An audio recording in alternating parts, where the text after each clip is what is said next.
A very good morning to all the participants of this webinar. Friends, we are continuing with income from under the head capital gains, and in that we are doing section 47, subsection 14, starting with that subsection. So section 47 में वो transverse लिखे हुए हैं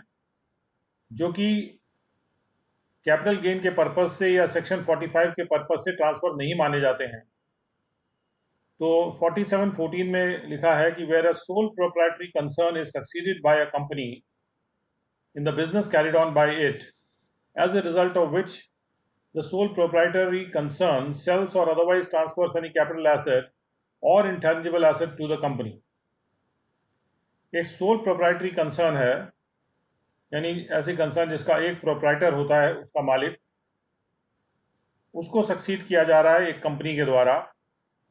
ये भी एक तरह का बिजनेस ऑर्गेनाइजेशन है जिसमें कि जब कोई बिजनेस का पर्याप्त बड़ा हो जाता है तो उसके जो मालिक हैं उसको कंपनी में परिवर्तित कर देते हैं, क्योंकि कंपनी में परिवर्तित करने से बड़े बिजनेस को संभालना और उसको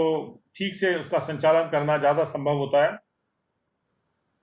और उसके साथ ही जब बहुत सारे एम्प्लॉयज़ हो जाते हैं तो सबकी एक सम्मिलित जिम्मेदारी भी होनी चाहिए लायबिलिटीज़ की तरफ। तो इसलिए कंपनी का एक स्ट्रक्चर होता है जिसको कि बनाया जाता है और उसको रजिस्टर किया जाता है, और कंपनी के रूप में काम करने से तमाम और भी फायदे होते हैं। तो इसलिए और इवन गवर्नमेंट इसको प्रमोट करती है कि स्ट्रक्चर्ड रूप में काम किया जाए। तो जहां पर भी एक सोल प्रोप्राइटरी कंसर्न सक्सीड की जा रही है भाई कंपनी के द्वारा, उसी बिजनेस में जो सोल प्रोप्राइटरी कंसर्न कर रही थी और उसके परिणामतः सोल प्रोप्राइटरी कंसर्न अपने किसी कैपिटल एसेट को या अपने इंटेंजिबल एसेट को ट्रांसफर कर देती है उस कंपनी को। तो ऐसे कंडीशन में वो जो ट्रांसफ़र है वो ट्रांसफ़र नहीं माना जाएगा, बशर्ते कि सारी की सारी एसेट्स और लायबिलिटीज सोल प्रोप्राइटर कंसर्न की जो उस बिजनेस से रिलेट कर रही थी सक्सेशन के जस्ट पहले, वो बन जाएंगी एसेट और लायबिलिटी उस कंपनी की। यानी बिना किसी एक्सेप्शन के सारी की सारी एसेट और लायबिलिटी जो उस बिजनेस से रिलेट कर रही थी, जिस बिजनेस में वो कंपनी आ रही है अब सोल प्रोप्राइटरशिप कंसर्न की जगह पे, वो सारे एसेट्स और लायबिलिटीज अब वो कंपनी को ट्रांसफर हो जाएंगे, यानी कंपनी के एसेट्स और लायबिलिटीज हो जाएंगे। एक ये शर्त है। दूसरी शर्त ये है कि सोल प्रोप्राइटर की जो शेयर होल्डिंग है कंपनी में, वो 50% से कम नहीं होनी चाहिए, जिससे कि उसका कंट्रोल होना चाहिए कंपनी के ऊपर। हालांकि कंपनी शेयर इशू कर सकती है, तो पब्लिक को भी शेयर इशू कर सकती है, प्राइवेट ली भी शेयर इशू कर सकती है, लेकिन अगर 50% या उससे ज़्यादा का कंट्रोल है प्रोप्राइटर का, तो उस प्रोप्राइटर का कंट्रोल उस कंपनी पे रहेगा। तो कुल जितनी भी वोटिंग पावर है, डिसीजंस वोट से लिए जाते हैं कंपनी के रेजोल्यूशन मीटिंग्स में, तो अगर 50% या उससे ज़्यादा का वोटिंग पावर प्रोप्राइटर के पास रह जाता है और उसकी अपनी जो शेयर होल्डिंग है वो जितनी तय होती है 50% या उससे ज़्यादा पे, अगर वैसे ही बनी रहती है वो 5 साल तक, यानी उसकी शेयर होल्डिंग कम नहीं होती है from the date of succession की तारीख से, तो ऐसे कंडीशन में ही वो ट्रांसफ़र नहीं माना जाएगा कि कम से कम 5 साल तक तो उसकी वही शेयर होल्डिंग रहनी चाहिए और 50% से वो ऊपर होनी चाहिए, 50% या उससे ऊपर। तीसरा कंडीशन ये है कि जो सोल प्रोप्राइटर है वो कोई भी कंसिडरेशन या बेनिफिट डायरेक्टली या इनडायरेक्टली रिसीव नहीं करेगा किसी भी रूप में या किसी भी तरीके से, सिवाय कंपनी के शेयर्स के अलॉटमेंट के। यानी अगर कोई इसको बेनिफिट मिल रहा है तो वो कंपनी के शेयर्स के अलॉटमेंट के रूप में मिल रहा है, और कोई भी कंसिडरेशन यानी कि जो उसने प्रोप्राइटरशिप को कंपनी बना दिया उसके इवज में कोई भी उसको और राशि नहीं मिलेगी, या और कोई भी चीज़ नहीं मिलेगी कंसिडरेशन के रूप में, या कोई भी और बेनिफिट नहीं मिलेगा, चाहे वो डायरेक्टली मिला हो चाहे इनडायरेक्टली मिला हो, किसी भी रूप या किसी भी प्रकार से नहीं मिलेगा, सिवाय उस कंपनी में जो शेयर्स हैं उनके अलॉटमेंट के। तो ये तीसरी कंडीशन है, और ये कंडीशंस आप समझ सकते हैं कि इस बात को इंश्योर करने के लिए किया जा रहा है कि वो जो प्रोप्राइटरशिप जब कंपनी बन रही है तो वो जेन्युइन रीजन से बन रही है, बिजनेस की एफिशिएंसी के लिए बन रही है, बिजनेस को बेहतर ऑर्गेनाइज करने के इंटरेस्ट में बन रही है, और केवल किसी टैक्स को बचाने के इंटरेस्ट के लिए नहीं बन रही है, या टैक्स को अवॉइड करने के इंटरेस्ट में नहीं बन रही है। 4715 पे आते हैं। Any transfer in a scheme for lending of any securities under an agreement or arrangement which the assessee has entered into with the borrower of such securities and which is subject to the guidelines issued by SEBI, established under SEBI Act, or the guidelines issued by the Reserve Bank of India, which is constituted under the RBI Act. जो भी guideline एक scheme के लिए issue की जाती हैं, इसको कहा जा रहा है scheme for lending of securities. Securities को लेंड करने की किसी स्कीम के तहत अगर जहां पर कोई एग्रीमेंट या अरेंजमेंट होता है जहां पर सिक्योरिटीज लेंड की जा रही हैं, और ये जो एग्रीमेंट या अरेंजमेंट है उन गाइडलाइंस के हिसाब से किया गया है जो सेबी या आरबीआई ने उस बाबत इशू किए गए हों, उस बाबत इशू किए हों, तो उस एग्रीमेंट या अरेंजमेंट के तहत अगर कोई ट्रांसफ़र होता है सिक्योरिटी का, जो कि scheme for lending of any security के तहत अगर ट्रांसफ़र होता है सिक्योरिटी का, और चूंकि ये उन गाइडलाइंस के अनुसार हो रहा है जो सेबी और आरबीआई ने इशू किए हैं, तो इस तरह के ट्रांसफ़र को भी ट्रांसफ़र नहीं माना जाएगा। तो ये जो स्कीम है ये सिक्योरिटीज़ लेंडिंग स्कीम है। लेंडिंग ऑफ सिक्योरिटीज़ को प्रमोट किया जाता है जिससे कि जिनको लिक्विडिटी चाहिए वो लिक्विडिटी ले सकें, और कुछ समय के लिए सिक्योरिटी लेंड करके और उनको लिक्विफाई किया जा सके, उस पर इंटरेस्ट कमाया जा सके। तो सिक्योरिटीज़ ऐसी नहीं रहनी चाहिए एक जगह पर ठस हो गई और बैठी रह गई, एक ही आदमी के हाथ में पड़ी हुई है। आर्थिक इंटरेस्ट में ये अच्छा रहता है कि कोई भी एसेट जो है वो मूव करता रहे, एक हाथ से दूसरे हाथ, दूसरे हाथ से तीसरे हाथ। जितने तेज़ी से एसेट्स ट्रांसफ़र होते रहते हैं वो इकोनॉमी के लिए अच्छा रहता है, अर्थव्यवस्था के लिए अच्छा रहता है। लेकिन ऐसा करने के लिए एक संयमन की ज़रूरत होती है, उसको रेगुलेट करने की ज़रूरत होती है, और उसको नियंत्रित यानी कंट्रोल करने की ज़रूरत होती है। और इस तरह से रेगुलेट और कंट्रोल करने के लिए गाइडलाइन इशू की जाती है। तो कभी पहले आरबीआई भी इशू करता था इस मामले में गाइडलाइन, सेबी भी इस मामले में गाइडलाइन इशू करता है। तो इस तरह से जो भी गाइडलाइन के अनुसार अगर कोई ऐसी स्कीम बनती है जो कि गाइडलाइन के अनुसार है, और इस स्कीम के तहत अगर कोई एग्रीमेंट या अरेंजमेंट किया जाता है दो पार्टीज़ के बीच में, और उस एग्रीमेंट या अरेंजमेंट के तहत अगर कोई सिक्योरिटी ट्रांसफ़र की जाती है, वो जो ट्रांसफ़र है,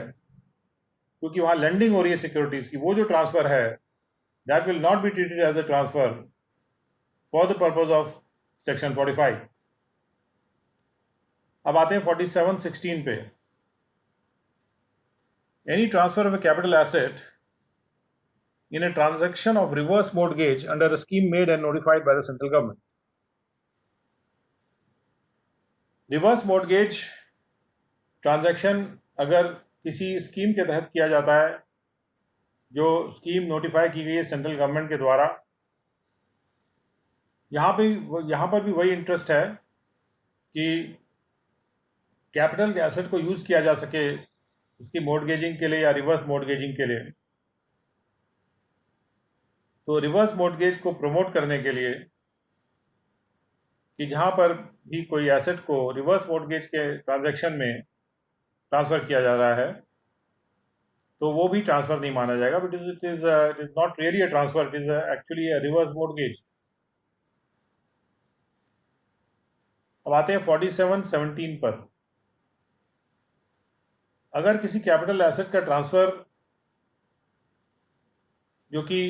किया जाता है being a share of a special purpose vehicle, ये जो स्पेशल पर्पस व्हीकल है ये कंसर्न या एंटिटी होती है जिसको सेक्शन 1023 एफसी में उसको रिकॉग्नाइज भी किया गया है और वहाँ पर उसका मीनिंग लिखा हुआ है कि अगर कैपिटल एसेट एक शेयर है किसी एसपीवी में या स्पेशल पर्पस व्हीकल में, जो स्पेशल पर्पस व्हीकल एक बिजनेस ट्रस्ट का स्पेशल पर्पस व्हीकल है और बिजनेस ट्रस्ट का जो स्पेशल पर्पस व्हीकल है उसका जो शेयर है उसको ट्रांसफर किया अगर जाए in exchange of the units allotted by the trust, और उसके एक्सचेंज में ट्रस्ट के यूनिट्स मिल जाएं, जैसे कई बिजनेस ट्रस्ट बनते हैं वो एक स्पेशल पर्पस व्हीकल बनाते हैं, एक पर्टिकुलर काम के लिए एक स्पेशल पर्पस व्हीकल बनाया जाता है, वो काम करने के बाद उसको बिजनेस ट्रस्ट में मर्ज भी किया जा सकता है। तो जब वो स्पेशल पर्पस व्हीकल का मर्जर बिजनेस ट्रस्ट में होगा तो बिजनेस ट्रस्ट अपने यूनिट्स इशू कर देगा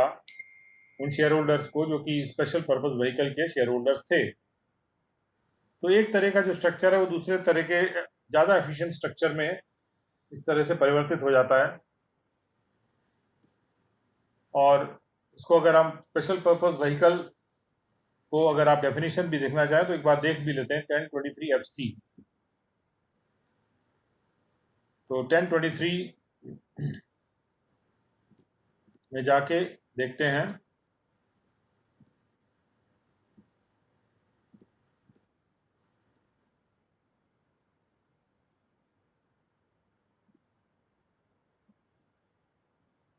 FA, FB, NFC।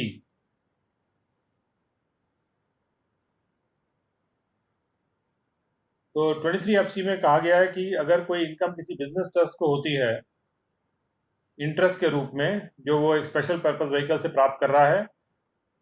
या डिविडेंड के रूप में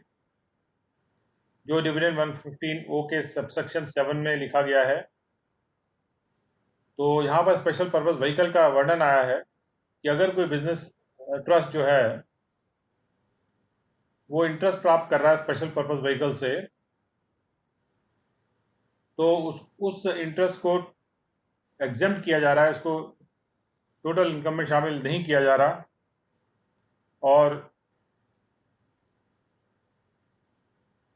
यहाँ पर स्पेशल पर्पस व्हीकल को डिफाइन किया गया है कि वो एक इंडियन कंपनी है। स्पेशल पर्पस व्हीकल एक इंडियन कंपनी है जिसमें बिजनेस ट्रस्ट जो है एक कंट्रोलिंग इंटरेस्ट होल्ड कर रहा है, यानी बिजनेस ट्रस्ट को कई काम मिल रहे हैं, उनमें से एक काम है कोई उसको मिला तो उसके लिए उसने एक स्पेशल पर्पस व्हीकल बना दिया और उसमें कंट्रोलिंग इंटरेस्ट बिजनेस ट्रस्ट का है। कंट्रोलिंग इंटरेस्ट मतलब उसमें जो कंट्रोलिंग पावर है उसको कंट्रोल करने का जो अधिकार है वो बिजनेस ट्रस्ट के पास है। And any specific percentage of share holding और interest as may be required by the regulations under which such trust is granted registration, और जितना भी परसेंटेज चाहिए शेयर होल्डिंग की या इंटरेस्ट की रेगुलेशंस के अंतर्गत, जिन रेगुलेशंस के अंतर्गत ट्रस्ट को रजिस्ट्रेशन ग्रांट किया जाता है उन रेगुलेशंस में जो भी लिखा है कि इतना percentage share holding special purpose vehicle में जरूर रखनी होगी बिजनेस ट्रस्ट को। जो भी स्पेशल पर्पस व्हीकल वो बनाते हैं किसी कार्य को करने के लिए, संपादित करने के लिए, उसमें जो भी परसेंटेज प्रिस्क्राइब्ड है, अगर उतना परसेंटेज उनके पास है और उनके पास कंट्रोलिंग इंटरेस्ट है तो वो जो इंडियन कंपनी है वो स्पेशल पर्पस व्हीकल कहलाएगी। बेसिकली ये स्पेशल पर्पस व्हीकल कंट्रोल में होता है बिजनेस ट्रस्ट के, बिजनेस ट्रस्ट ने उसको बनाया होता है किसी कार्य को संपादित करने के लिए। और इस तरह के अरेंजमेंट में जो इंटरेस्ट प्राप्त हो रहा है स्पेशल पर्पस व्हीकल से बिजनेस ट्रस्ट को, उसको टैक्स नहीं किया जाता, क्योंकि एक इंटरनल तरह का ट्रांसफ़र मान लिया जाता है और इसको एनकरेज किया जाता है क्योंकि ये ज़्यादा एफिशिएंट तरीका है किसी कार्य को संपादित करने का, जो भी बिजनेस मिल रहा है। तो इस प्रकार से स्पेशल पर्पस व्हीकल की आपने डेफिनेशन देखी। We come back to the same subsection.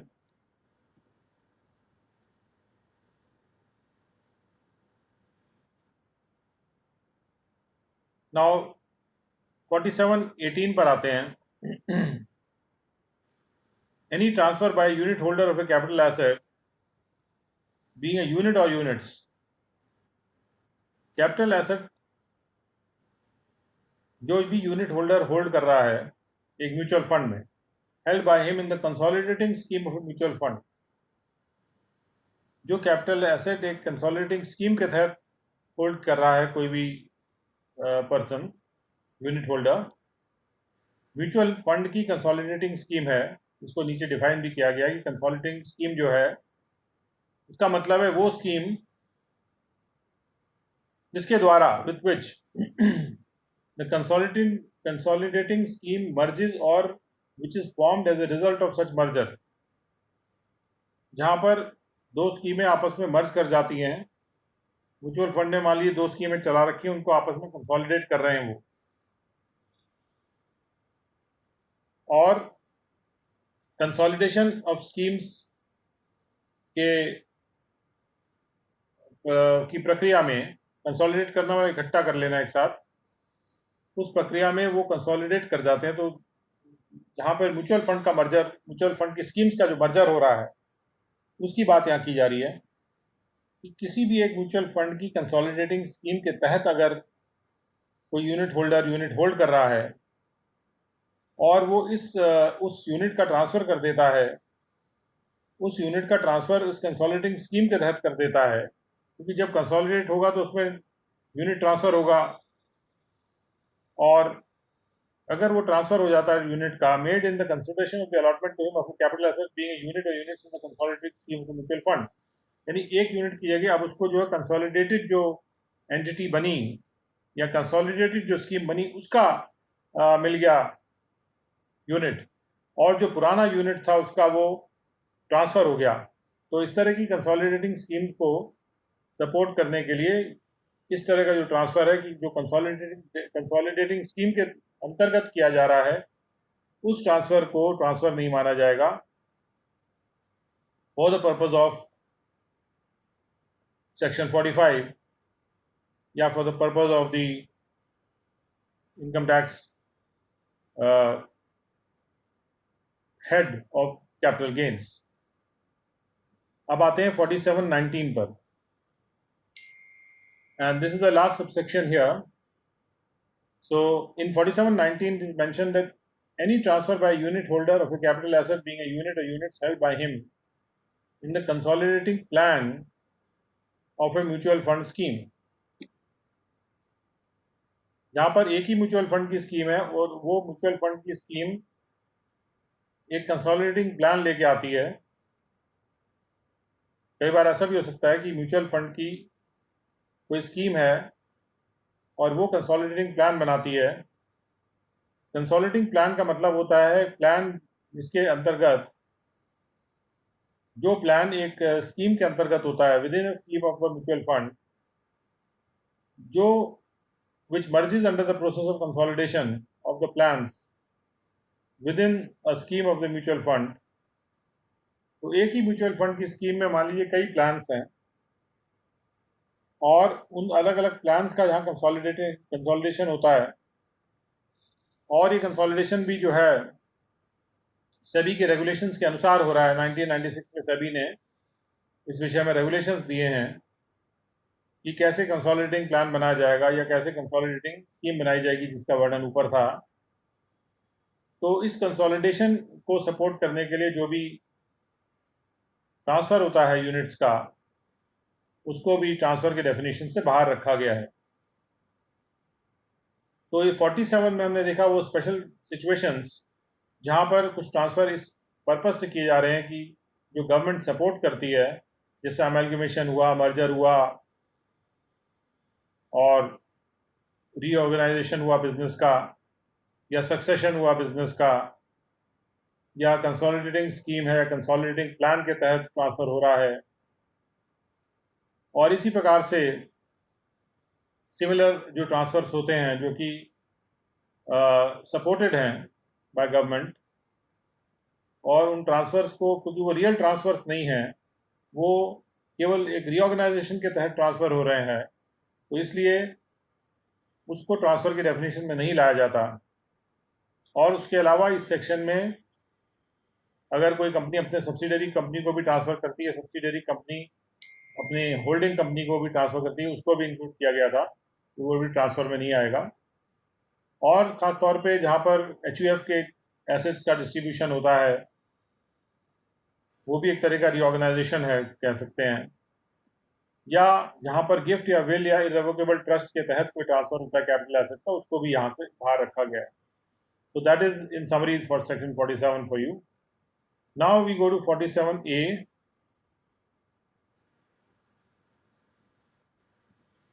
तो 47A को देखते हैं. Where at any time before the expiry of a period of 8 years from the date of the transfer of capital asset referred to in clause 4, or as the case may be, clause 5 of section 47. Section 47 में clause 4 या clause 5 में जो transfer हो रहा है, उसके transfer के date से 8 साल के अंदर अगर वो कैपिटल एसेट कन्वर्ट कर दिया जाता है ट्रांसफरी कंपनी के द्वारा एक स्टॉक इन ट्रेड में, या मान लिया जाता है एक स्टॉक इन ट्रेड बिजनेस का, जहाँ पे हमने कहा देखा था ना कि जो होल्डिंग कंपनी सब्सिडरी कंपनी को ट्रांसफ़र करे एसेट, या सब्सिडरी कंपनी होल्डिंग कंपनी को ट्रांसफ़र करे एसेट, और रिस्पेक्टिवली जहाँ पर सब्सिडरी कंपनी इंडियन कंपनी है या फिर होल्डिंग कंपनी इंडियन कंपनी है, तो वहाँ पे हमने कहा था कि वो उसको ट्रांसफ़र नहीं माना जाएगा। तो यहाँ पर 47A में उस एग्जाम्पशन को सर्टेन केस में कैसे विड्रॉ कर सकते हैं, उसके बारे में कहा जा रहा है कि वो जो कैपिटल एसेट है, ट्रांसफरी कंपनी अगर उस कैपिटल एसेट को स्टॉक इन ट्रेड में कन्वर्ट कर देती है, या उसको स्टॉक इन ट्रेड मान लेती है अपने बिजनेस का, या फिर पेरेंट कंपनी या उसके जो नॉमिनीज हैं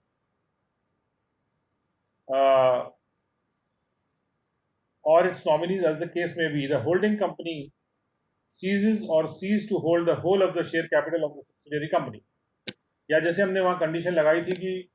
वहाँ सारे की सारी शेयर होल्डिंग सब्सिडियरी कंपनी की पेरेंट कंपनी के पास होनी चाहिए या होल्डिंग कंपनी के पास होनी चाहिए। तो अगर ये शेयर होल्डिंग 100 से कम हो जाती है किसी भी वक्त 8 साल के भीतर, और या फिर उसको उस एसेट को स्टॉक इन ट्रेड बना लिया जाता है 8 साल के अंदर, तो जो भी प्रॉफिट एंड गेन्स अराइज हुए थे उस कैपिटल एसेट के ट्रांसफ़र से, जिनको नहीं चार्ज किया गया था अंडर सेक्शन 45, इस वजह से नहीं चार्ज किया गया था, वो जो प्रावधानों की वजह से जो कि 47(4) और 5 में मेंशन्ड हैं, वो सारे जो प्रॉफिट एंड गेन्स हैं उन क्लॉजेज में कुछ भी कहा गया उसको नज़रअंदाज करते हुए, not withstanding anything contained in the said clauses, उसको मान लिया जाएगा कि वो income chargeable under the head capital gain है उस प्रीवियस ईयर का जिस प्रीवियस ईयर में वो ट्रांसफ़र हुआ था, इन विच सच ट्रांसफ़र टुक प्लेस। मतलब उस प्रीवियस ईयर में नहीं कि जिस प्रीवियस ईयर में उसको कन्वर्ट किया जा रहा है स्टॉक इन ट्रेड में, या जब उसकी शेयर होल्डिंग गिर रही है, बल्कि उस साल में मान लिया जाएगा जिस साल में वो ट्रांसफ़र हुआ था, यानी साल भी शिफ्ट नहीं करेंगे हम।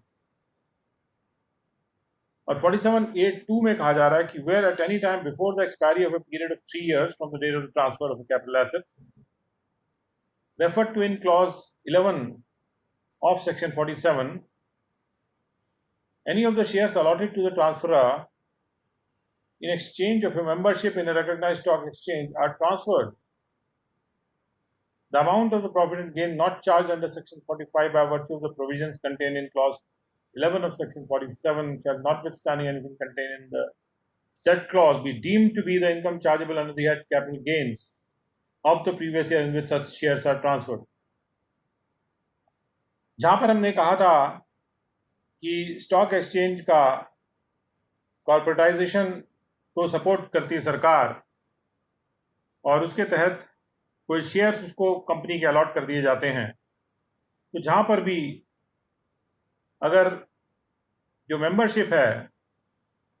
स्टॉक एक्सचेंज की उसके ट्रांसफर के इवज में कोई शेयर्स कंपनी के अलॉट होते हैं, क्योंकि वो जो शेयर ब्रोकर है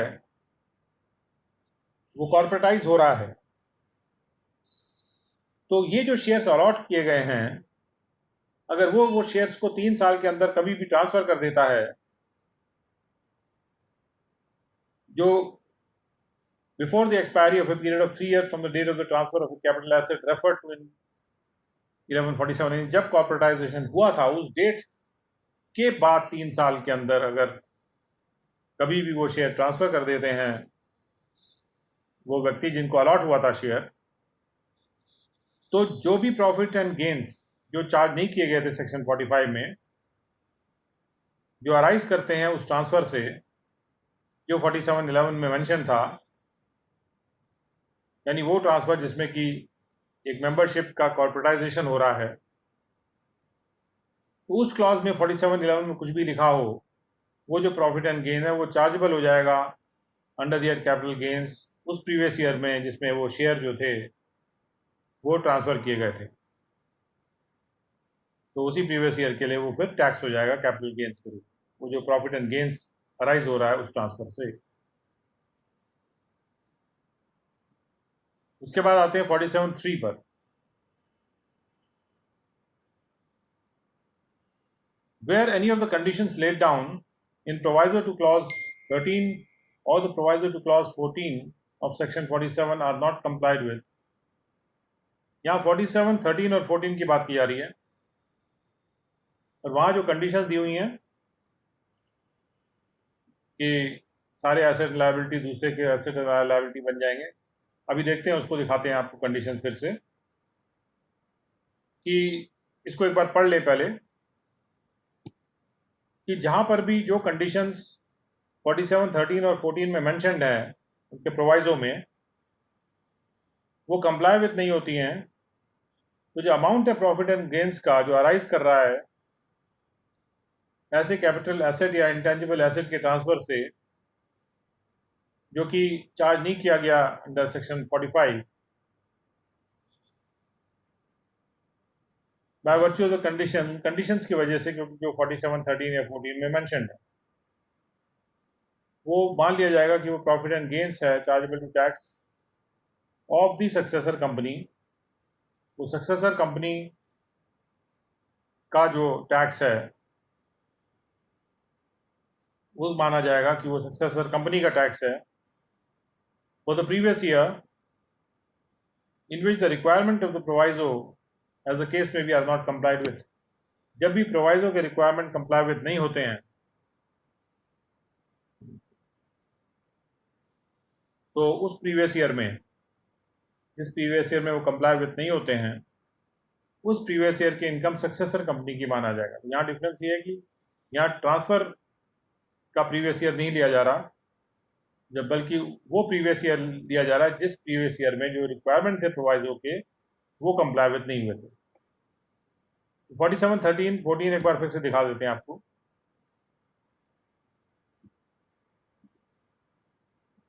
47, 13 में जहां पर भी कोई कैपिटल एसेट या इंटेंजिबल एसेट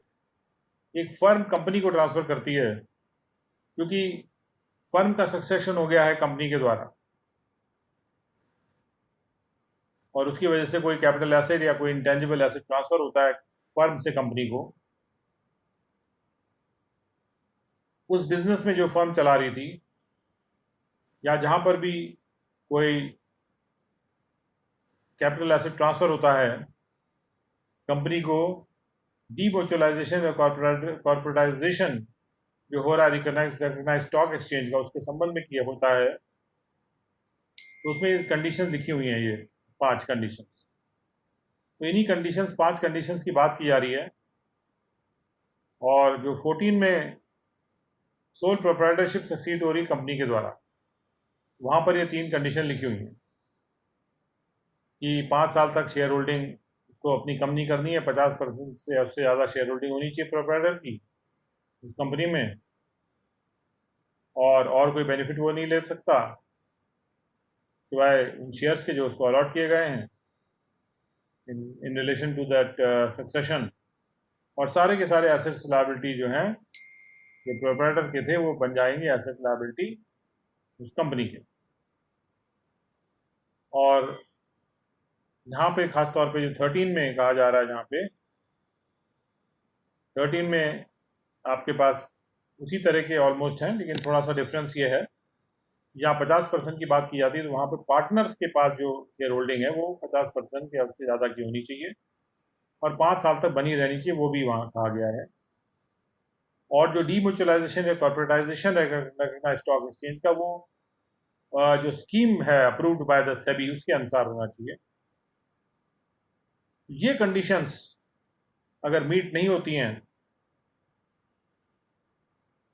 तो जब भी जिस साल में भी ये कंडीशंस कंप्लाई नहीं होती हैं, उस साल में वो जो भी प्रॉफिट एंड गेन्स अराइज हुआ था उस ट्रांसफर से, वो इनकम मान लिया जाएगा। उसके बाद आते हैं हम लोग 47A(4) पर। वहां पर 47(13)B की बात की जा रही है। हम अभी देख ही रहे थे 13B बीच में था कि बिल्कुल सेम प्रावधान है, बिल्कुल 3 की तरह, बस सेक्शन अलग, सब सेक्शन अलग है। तो यहाँ 47(13)B को भी एक बार देख लेते हैं। और 13B में कहा जा रहा है कि जहां पर कोई कैपिटल एसेट या इंटेंजिबल एसेट कोई प्राइवेट या अनलिस्टेड कंपनी जो है ट्रांसफर करती है किसी लिमिटेड लायबिलिटी पार्टनरशिप को, या कोई शेयर है जो कि उस private company unlisted public company में है कोई शेयर होल्डर का, और वो अगर शेयर ट्रांसफर हो जाता है लिमिटेड लायबिलिटी पार्टनरशिप को, और ये लिमिटेड लायबिलिटी पार्टनरशिप एक्ट के अकॉर्डिंग होता है, तो वो जो कंडीशंस दी हुई हैं उसके लिए भी उसी तरह की कंडीशंस हैं। कुछ एडिशनल कंडीशंस ये हैं यहाँ पे कि जो कुल वैल्यू ऑफ एसेट्स हैं जो बुक्स ऑफ अकाउंट में अपीयर होंगी कंपनी के, यानी बड़ी कंपनी होनी चाहिए, किसी भी 3 प्रीवियस ईयर्स में जो उस प्रीवियस ईयर कन्वर्जन के प्रीवियस ईयर से पहले के, वो 5 करोड़ से ज़्यादा नहीं होना चाहिए, does not exceed 5 crore rupees. तो कहने मतलब छोटी कंपनीज पे अप्लाई करता है, और उनको एनकरेज करने के लिए कि छोटी कंपनियां अपने आप को लिमिटेड लायबिलिटी पार्टनरशिप में कन्वर्ट करें। तो अगर छोटी कंपनियां अपने आप को करती हैं जो 5 करोड़ से कम का, जो जिनका कुल वैल्यू ऑफ एसेट्स हैं, या जिनका जो रिसीट्स हैं, ग्रॉस रिसीट्स से सेल्स या टर्नओवर जिनके 60 लाख से ज़्यादा नहीं हैं, या जिनके एसेट्स 5 करोड़ से ज़्यादा नहीं हैं, वो अगर ट्रांसफ़र करते हैं अपने किसी भी एसेट को,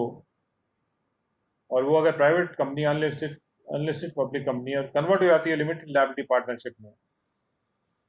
तो उसको उसका जो एसेट्स का ट्रांसफर हो रहा है वो ट्रांसफर नहीं माना जाएगा। और अगर सब कोई बड़ी कंपनीज वो करती हैं तो उनका तो माना जाएगा। तो छोटी कंपनीज को, जो छोटी प्राइवेट कंपनीज हैं या अनलिस्टेड प्राइवेट कंपनीज हैं, उनको एनकरेज करने के लिए कि वो लिमिटेड लायबिलिटी पार्टनरशिप बनाए, क्योंकि लिमिटेड लायबिलिटी पार्टनरशिप एक स्ट्रक्चर्ड रूप है जो कंपनी नहीं है, बट लेकिन still it is a structured thing, because it is allowed under the Limited Liability Partnership Act 2008। तो इस ट्रांसफर में अगर कोई भी शेयर का ट्रांसफर होता है या किसी कैपिटल एसेट का ट्रांसफर होता है, तो अगर वो कंडीशन जिस साल में ये जो कंडीशन लिखी हैं वो नहीं कंप्लाई होती हैं, तो उस साल में जो भी प्रॉफिट एंड गेन्स था वो चार्जेबल टू टैक्स हो जाएगा।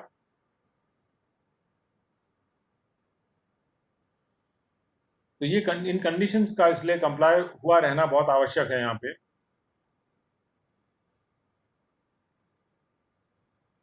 तो इसके साथ 47A हमारा खत्म होता है और वी गो टू 48। अब सवाल यह है कि ठीक है, जब कैपिटल एसेट ट्रांसफर होता है तो कैपिटल गेन अराइज होता है, वो चार्जेबल टू टैक्स होता है, फाइन फाइन। अब how it is computed, how to compute the amount of capital gain जिसको चार्ज करना है, उसके बारे में है section 48। The mode of computation, जो भी इनकम चार्जेबल होती है under the head capital gains, the income chargeable under the head capital gain shall be computed, उसको कंप्यूट किया जाएगा by deducting from the full value of the consideration. जैसे हमने पहले भी पढ़ा था कि फुल वैल्यू ऑफ कंसिडरेशन की बात सेक्शन 48 में की गई है। पहले हमको चाहिए क्या, हमको चाहिए फुल वैल्यू ऑफ कंसिडरेशन जो प्राप्त किया गया या अक्रू हुआ as a result of the transfer of the capital asset. Capital asset का ट्रांसफर हुआ, जब कैपिटल एसेट का ट्रांसफर हुआ तब जो कंसिडरेशन रिसीव या अक्रू हुआ, उसके पहले नहीं। ट्रांसफर से पहले कोई अप्रूवल की बात नहीं की जा रही है। जो भी फुल वैल्यू ऑफ कंसिडरेशन, पूर्ण वैल्यू कंसिडरेशन की जो चार्ज किया जा रहा है as a result of the transfer of the capital asset, the following amounts will be deducted from the full value of consideration. FVC में से, फुल वैल्यू ऑफ कंसिडरेशन में से निम्नलिखित जो राशियां हैं वो डिडक्ट करनी है, कम करनी है। पहली राशि क्या है कि जो भी एक्सपेंडिचर हुआ था उस ट्रांसफर के कनेक्शन में जो होली और एक्सक्लूसिवली, यानी मतलब कि पूरी तरह से वो जो एक्सपेंडिचर था वो केवल उसी के लिए हुआ था और उस एक्सपेंडिचर का एकमात्र कारण वही ट्रांसफर ही था। तो एक्सक्लूसिवली यानी केवल और केवल उसी ट्रांसफर के कनेक्शन में वो एक्सपेंडिचर हुआ था और कोई उसका कारण नहीं था। तो जितने भी ऐसे एक्सपेंडिचर हैं जो होली और एक्सक्लूसिवली उस ट्रांसफर के कनेक्शन में किए गए थे वो 48(1) में डिडक्ट होंगे। और उसके अलावा एक और चीज डिडक्ट होगी, इसको कहते हैं कॉस्ट ऑफ एक्विजिशन, यानी जितना उस एसेट को अख्तियार करने की कॉस्ट थी या उसको इम्प्रूव करने की जो भी कॉस्ट थी वो भी डिडक्ट होगी। तो क्योंकि अख्तियार किया जाता है एसेट, बाद में हो सकता है कि उसको इम्प्रूव भी किया जाए उस पर कुछ खर्चा करके, तो कॉस्ट ऑफ एक्विजिशन या कॉस्ट ऑफ इम्प्रूवमेंट को हम ट्रांसफर पर जो मिल रहा है फुल वैल्यू ऑफ कंसिडरेशन उसमें से माइनस करेंगे और उस ट्रांसफर के कनेक्शन में जो अगर कोई एक्सपेंडिचर होगा, केवल मात्र उसी ट्रांसफर के कनेक्शन में जो एक्सपेंडिचर होगा उसको भी माइनस करेंगे, डिडक्ट करेंगे। और इसमें जो प्रोवाइजो है उसको देखते हैं कि प्रोवाइजो ये कि बशर्ते ये कि अगर एसएससी कोई नॉन रेजिडेंट है तो जो कैपिटल गेन अराइज कर रहा है from the transfer of capital asset being shares in or debentures of an Indian company shall be computed by converting the cost of acquisition, the expenditure incurred wholly and exclusively in connection with such transfer, and the full value of consideration received or accruing as a result of the transfer of capital asset into the same foreign currency as was initially utilized in the purchase of the shares or debentures, and the capital gains so computed in such foreign currency shall be reconverted into the Indian currency. So, however, that the aforesaid manner of computation of capital gains shall be applicable in respect of the capital gains accruing or arising from every reinvestment thereafter in and sale of shares or debentures of an Indian company. अगर SSC कोई non resident है और वो जो non resident है वो अपने share या डिबेंचर को जो कि उसके पास किसी इंडियन कंपनी का अगर शेयर या डिबेंचर है और उसको ट्रांसफर कर देता है, वो उस शेयर या डिबेंचर को ट्रांसफर कर देता है, तो सबसे पहला काम ये करना है कि हमको जो भी कॉस्ट ऑफ एक्विजिशन आई थी या जो एक्सपेंडिचर उसने किया है कनेक्शन विद ट्रांसफर या जो पैसा मिला है फुल वैल्यू ऑफ कंसिडरेशन, इन तीनों चीज़ों को, कॉस्ट ऑफ एक्विजिशन को,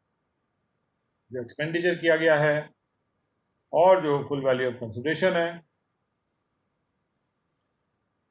उसको हम ट्रांसफर कर पहले हम एक फॉरेन करेंसी में लेंगे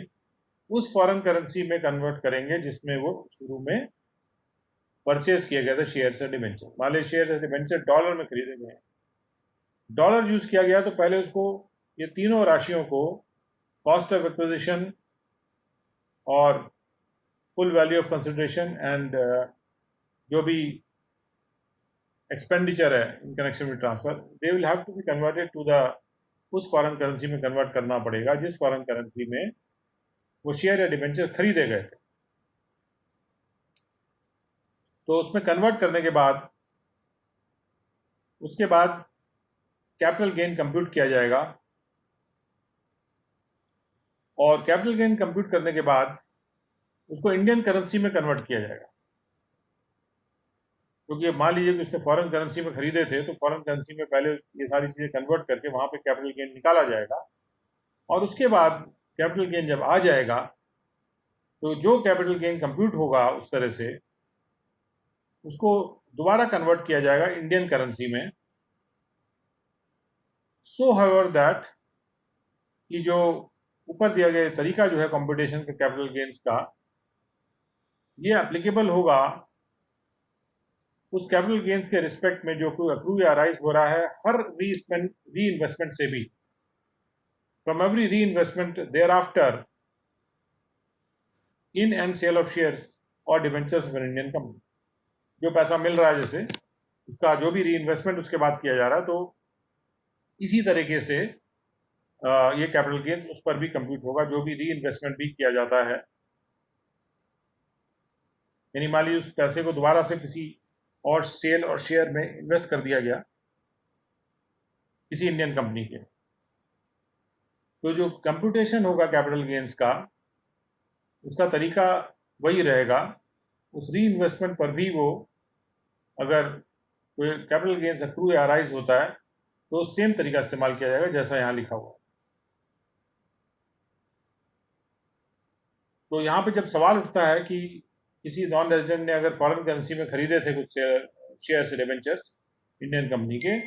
अब वो बेच रहा है तो वो उसको इंडियन करेंसी में बेच रहा है अगर, तो ऐसे सिचुएशन में जो भी आज की तारीख में कॉस्ट ऑफ एक्विजिशन जो निकाला जा रहा है या फुल वैल्यू ऑफ कंसिडरेशन या एक्सपेंडिचर है, तो पहले हम उसी फॉरेन करेंसी में निकालेंगे, उसके बाद उसका डिफरेंस लेके हम कैपिटल गेन वर्कआउट कर लेंगे, और उसके बाद जो कैपिटल गेन आएगा फॉरेन करेंसी में उसको फिर इंडियन करेंसी में हम कन्वर्ट कर देंगे फिर से। ये यहाँ पे तरीका दिया हुआ है। उसके बाद अगला प्रोवाइजो है कि where long term capital gain arises from the transfer of a long term capital, जहाँ पर जो कैपिटल एसेट था वो लॉन्ग टर्म कैपिटल एसेट था, और लॉन्ग टर्म कैपिटल एसेट की डेफिनेशन हमने पहले ही देखी है सेक्शन 2 में। अगर वो लॉन्ग टर्म कैपिटल एसेट जो है उसके ट्रांसफर से जो गेन अराइज होता है उसको हम लॉन्ग टर्म कैपिटल गेन कहेंगे, और where the long-term capital gain arises from the transfer of a long-term capital asset other than the capital gain arising to a non-resident from the transfer of shares in or debentures of an Indian company referred to in the first proviso, the provisions of clause 2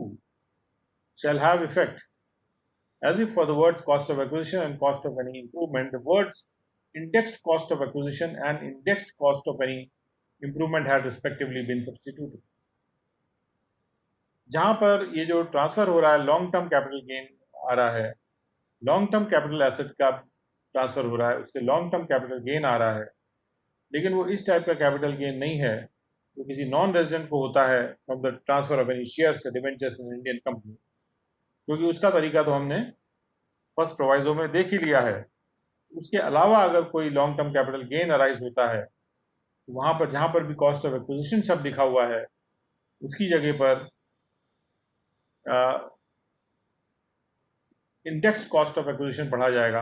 और जहाँ पर cost of any improvement लिखा है वहाँ पर index cost of any improvement पढ़ा जाएगा। यानी कि except for the non resident cases, जहाँ पर नॉन रेजिडेंट के केस में जहाँ पर नॉन रेजिडेंट के पास कोई शेयर या डिवेंचर था और वो उसको बेच देता है, उसका जो तरीका है कैपिटल गेन्स को वर्कआउट करने का उसमें थोड़ा सा डिफरेंट तरीका है। वहाँ पर इंडेक्स कॉस्ट नहीं लेते हैं, और इंडेक्स कॉस्ट लेने के बजाय हम इन सारी कॉस्ट को फॉरेन करेंसी में ही कन्वर्ट कर देते हैं जब भी वो खरीदा गया था उस टाइम की, और उसके बाद उसको कैपिटल गेन निकालने के बाद फिर हम उसको इंडियन करेंसी में कन्वर्ट कर लेते हैं। तो जो भी अगर करेंसी का जो भी इन्फ्लेशन हुआ है वो अपने आप से इस मेथड में अपने आप ही उसमें बिल्ट इन हो जाता है। और अगर लेकिन फॉरेन जहाँ करेंसी कोई फॉरेन करेंसी नहीं है और नॉन रेजिडेंट वाला मैटर नहीं है, जहाँ कोई नॉन रेजिडेंट के शेयर्स बिके हों, डिबेंचर्स बिके हों, अगर ऐसा मैटर नहीं है तो फिर हमें कॉस्ट ऑफ एक्विजिशन को इंडेक्स करना पड़ेगा और कॉस्ट ऑफ इम्प्रूवमेंट को भी इंडेक्स करना पड़ेगा। इंडेक्स करने का मतलब ये आगे अभी पढ़ते हैं हम उसको। आपको वैसे मोटा मोटा तो आपको पता ही है, लेकिन आपको फिर भी बता देते हैं कि जो भी कॉस्ट पड़ी थी, जैसे 100 रुपये में कोई आइटम खरीदा गया था 20 साल पहले, तो आज की तारीख में इंडेक्स कॉस्ट हम लेते हैं, 100 रुपये नहीं लेते हैं, क्योंकि इन्फ्लेशन एडजस्ट करना पड़ता है हमको। प्राइसेस का जो इन्फ्लेशन है उसको एडजस्ट करना ज़रूरी है सही कैपिटल गेन्स को निकालने के लिए। तो इसके लिए हम कॉस्ट ऑफ इम्प्रूवमेंट और कॉस्ट ऑफ एक्विजिशन को इंडेक्स कर लेते हैं। एक इंडेक्स टेबल रहती है जो रिलीज़ की जाती है हर साल के लिए, और उस तरह से हम उसको इंडेक्स कर लेते हैं टू एडजस्ट फॉर इन्फ्लेशन, और उसके बाद फिर कैपिटल गेन निकालते हैं। उसके बाद अगला जो शर्त है वो ये है कि बशर्ते ये कि nothing contained in first and second proviso shall apply to the capital gain arising from the transfer of a long-term capital asset being an equity share in a company or a unit of an equity-oriented fund or a unit of a business trust referred to in section 112A। क्योंकि section 112A दे रखा है जहाँ पर कोई equity share company का transfer होता है, long term capital gain उससे अराइज होता है, या कोई इक्विटी ओरिएंटेड फंड का यूनिट ट्रांसफर होता है, या कोई बिजनेस ट्रस्ट का यूनिट ट्रांसफर होता है, उसका टैक्सेशन कैसे होगा, इसके लिए सेक्शन 112A अलग से दे रखा है। तो इसीलिए उस तरह के सिचुएशंस में जो भी लॉन्ग टर्म कैपिटल एसेट का जो ट्रांसफर हो रहा है, जो कि इक्विटी शेयर है किसी भी कंपनी, वहाँ पर ये मेथड नहीं लगेगा जो कि फर्स्ट या सेकंड प्रोवाइजो में यूज़ किया जा रहा है, बल्कि वो मेथड लगेगा कंप्यूटेशन का जो 112A में दे रखा है। तो लेट अस सी कि 112A क्या कहता है।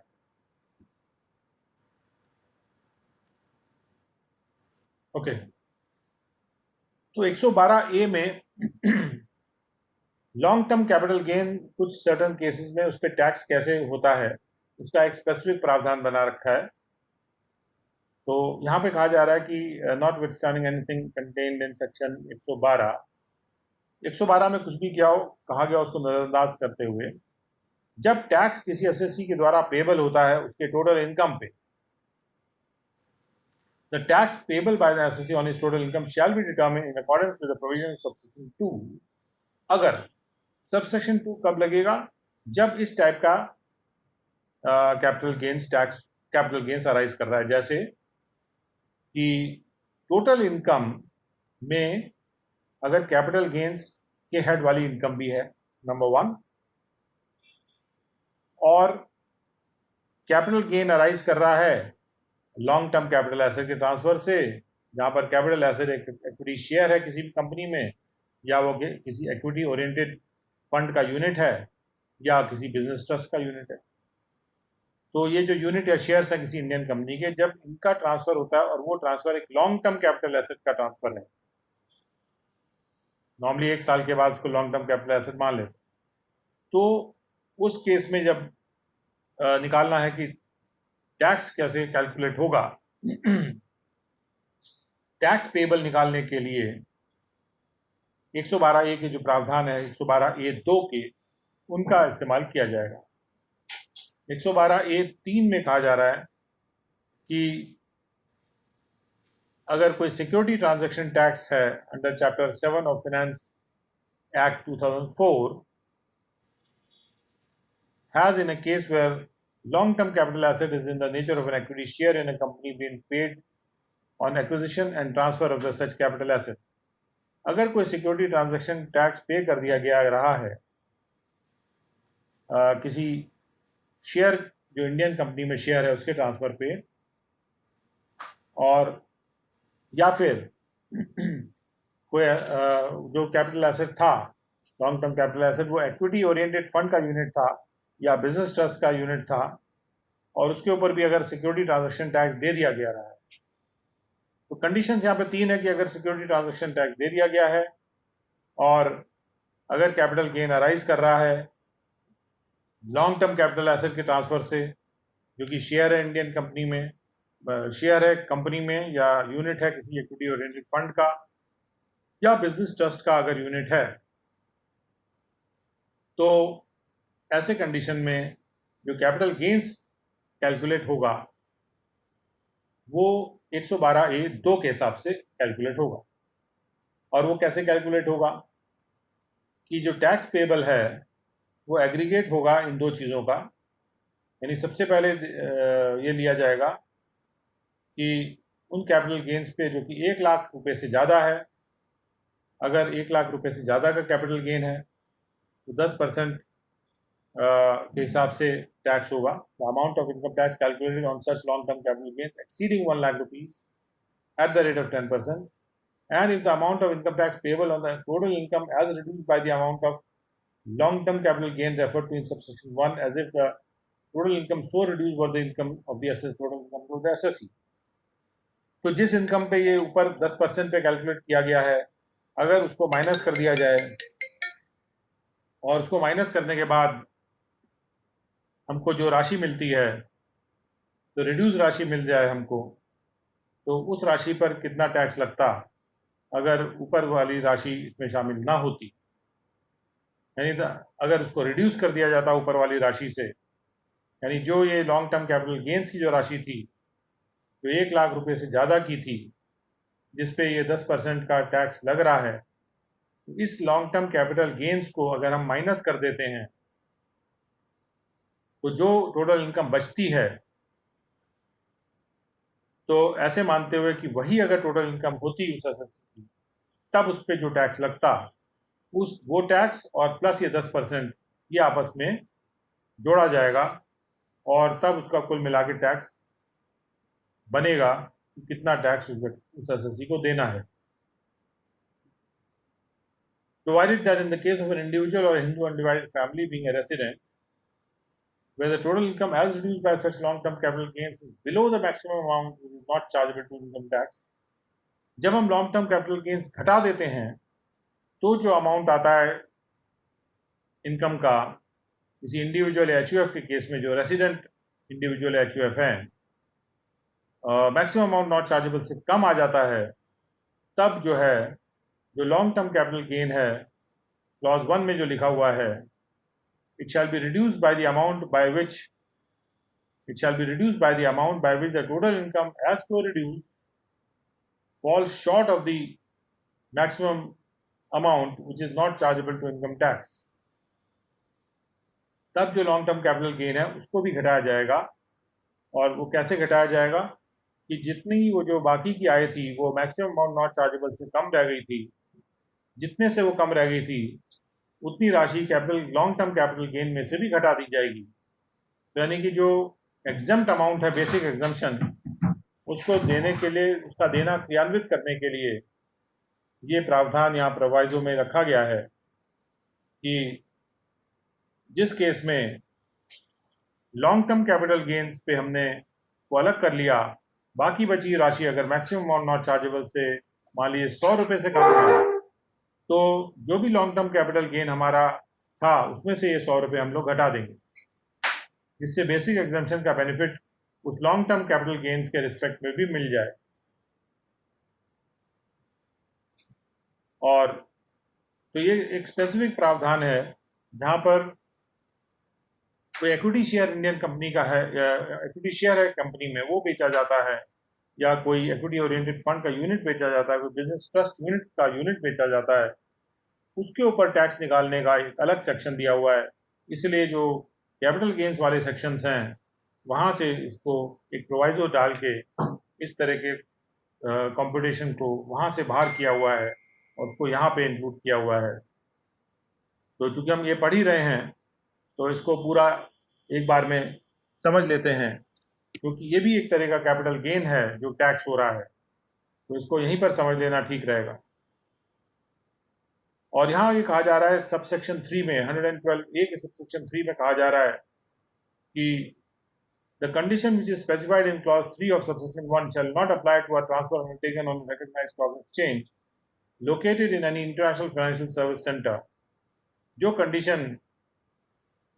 सबसेक्शन 1 के क्लॉज 3 में लिखी है कि सिक्योरिटी ट्रांजैक्शन टैक्स देना ज़रूरी है, ये जो कंडीशन है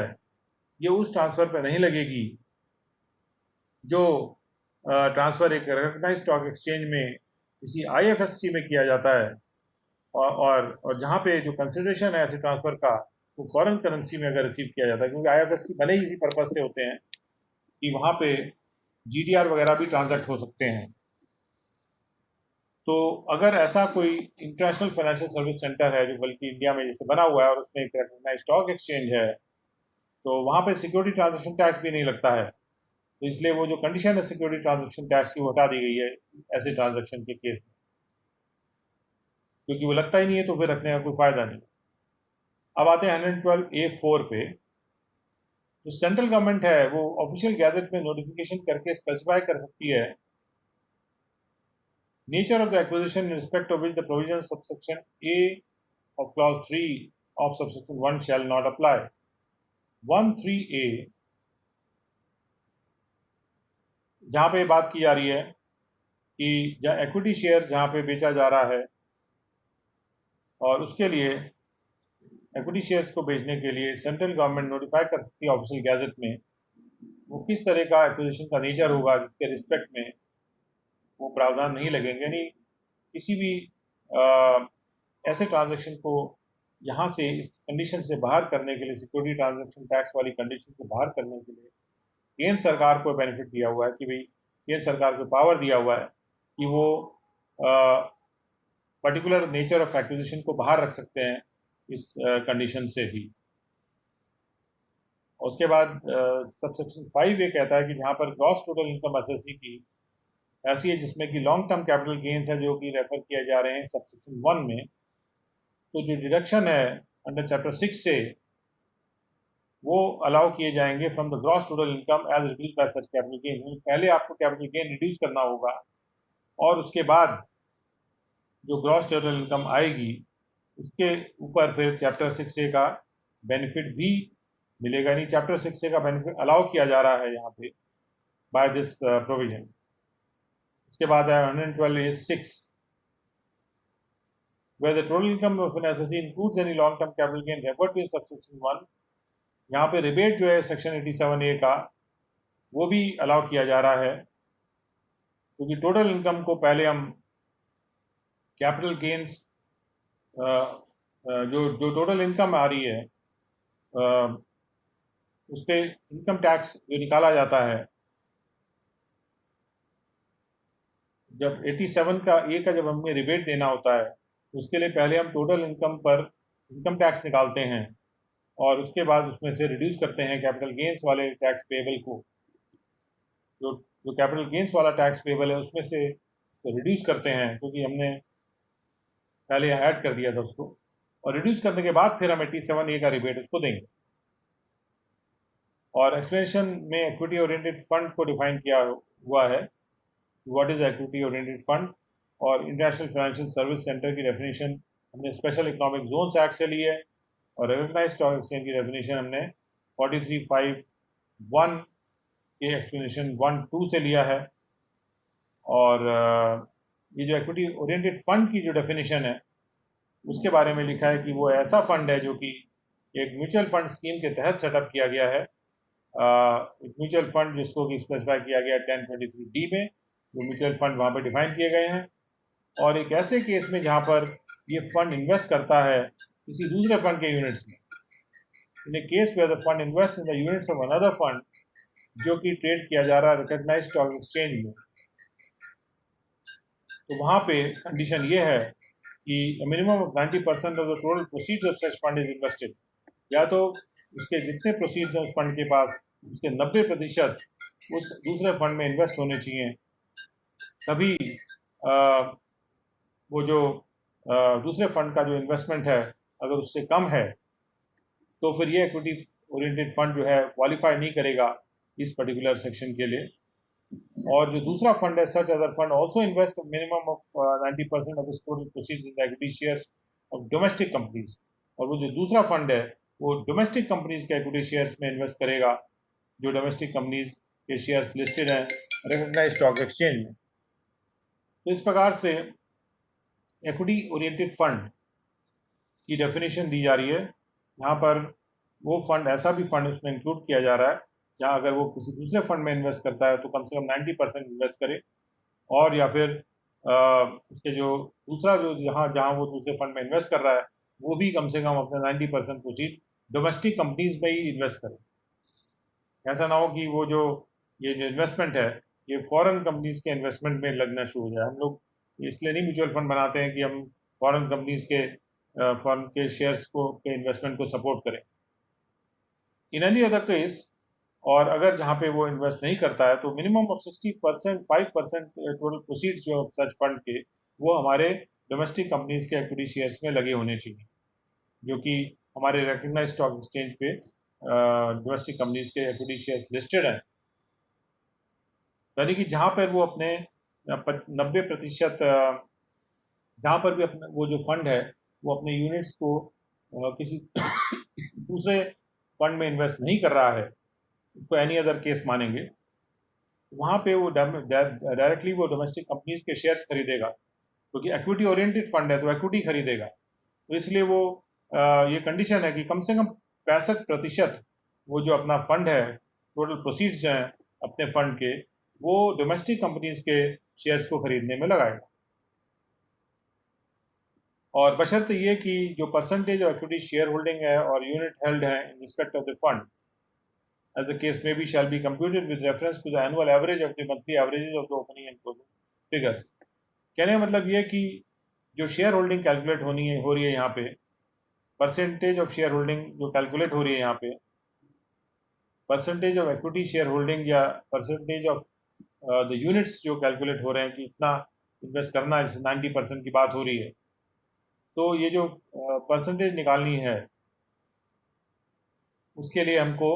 एनुअल एवरेज, पहले मंथली एवरेज लेना है ओपनिंग और क्लोजिंग फिगर का शेयर होल्डिंग का, और उसके बाद मंथली एवरेज के बाद हमको एनुअल एवरेज लेना है। एनुअल एवरेज जब निकल आएगी तो वो राशि हमको लेनी है टू डिटरमिन द परसेंटेज, कितना परसेंटेज उसकी शेयर होल्डिंग दूसरे फंड में थी, कितना परसेंटेज उसने अपने फंड का वो दूसरे फंड में इन्वेस्ट किया हुआ था। So with this, we stop here for the time being, and we come to the end of this morning lecture, morning webinar.